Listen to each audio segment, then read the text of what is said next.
The full video of the double tap strike should be released to the American people so that the American people have an opportunity to determine for themselves whether that strike killing people who was shipwrecked and by all accounts were not presenting any threat to American military personnel, whether that kind of seemingly extrajudicial killing is consistent with American values. If Pete Hegseth and the administration think that their actions are justifiable, what are they hiding from the American people? Release the video. Thanks, Leader Jeffries. Outside of health care, what would Democrats do differently from Republicans in an effort to lower prices? Well, here's what we should do. We need to get rid of the Trump tariffs. And we cannot be confident that the Supreme Court will actually follow the law, because rarely during the Trump presidency have they done that. Instead, they've just bent the knee to Donald Trump and his extreme agenda over and over and over again, notwithstanding the fact that lower courts and judges appointed by Democratic and Republican presidents have consistently tried to rein in Donald Trump's extremism, only to have the Supreme Court reverse course, as they just did in supporting a racially gerrymandered map in Texas. So what House Democrats will do immediately to try to drive down costs is to eradicate the Trump tariffs as they've currently been put into place. Why? Because everybody knows the Trump tariffs have increased costs on everyday Americans by thousands of dollars a year on grocery items and on goods that are needed to live a comfortable, quality life in America. So we can start there as it relates to dealing with the high cost of living in the United States of America. The other thing that House Democrats are committed to do is driving down housing costs.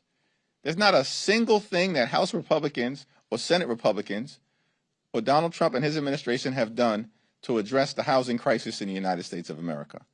We're almost at the end of the year, and the most significant expense that the American people have to deal with on a month-to-month basis is their housing costs, either their mortgage, home insurance, or their rent.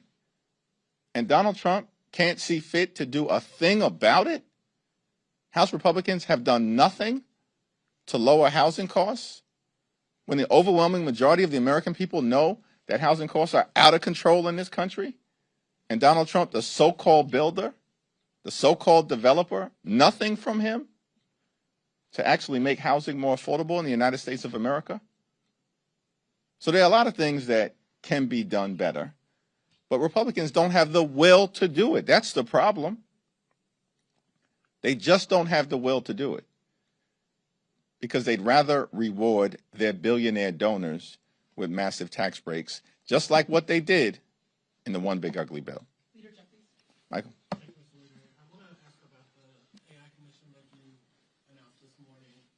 Over the last couple of years, there have been several bipartisan task forces. There have been reports on AI. I'm curious first, what makes this different than the other previous commission's task forces reports on AI? And also, I spoke to a few, experts and scholars and academics about AI, and some of them are concerned that AI is going to follow the same road as social media, that Congress is still grappling with trying to figure out how to regulate social media 15, 20 years down the road and have yet to do so meaningfully. We're years into AI, and there hasn't been any meaningful legislation passed into law. Do you share that concern? Is there a sense of urgency in Congress on the House Democratic side to actually get some legislation passed into law beyond these reports and task forces and commissions?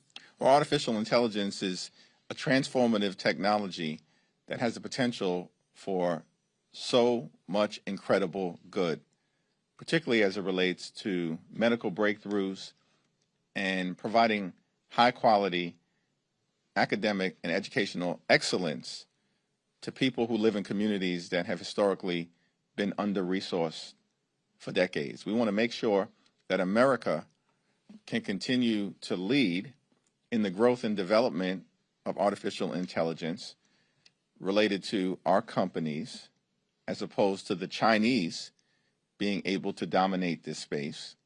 But at the same period of time, of course, it's important to figure out what are the appropriate policies that can be put into place by the Congress to make sure that there's a uniform set of standards across the country and that prevent bad actors from entering into the AI space and enabling them to do harm to the American people, something that no one should want to see.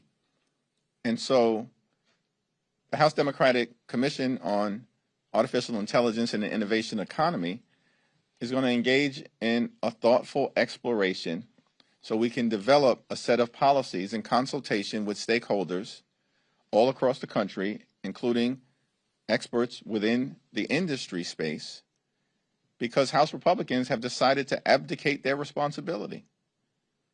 We had a bipartisan task force that produced a very forward-looking report at the end of the last Congress. But Mike Johnson has decided to do nothing to actually re-engage. And so time is up. The year has ended. There's no interest from the other side of the aisle in actually doing something meaningful in this space, engaging meaningfully with experts and academics and stakeholders all across the country so we can do something thoughtful. And that's why we've decided to launch this commission, led, of course, by Ted Lieu, Josh Gottheimer, Valerie Foushee, and, of course, as ex officio members, Zoe Lofgren and Frank Pallone. Mr. Leader. Thanks.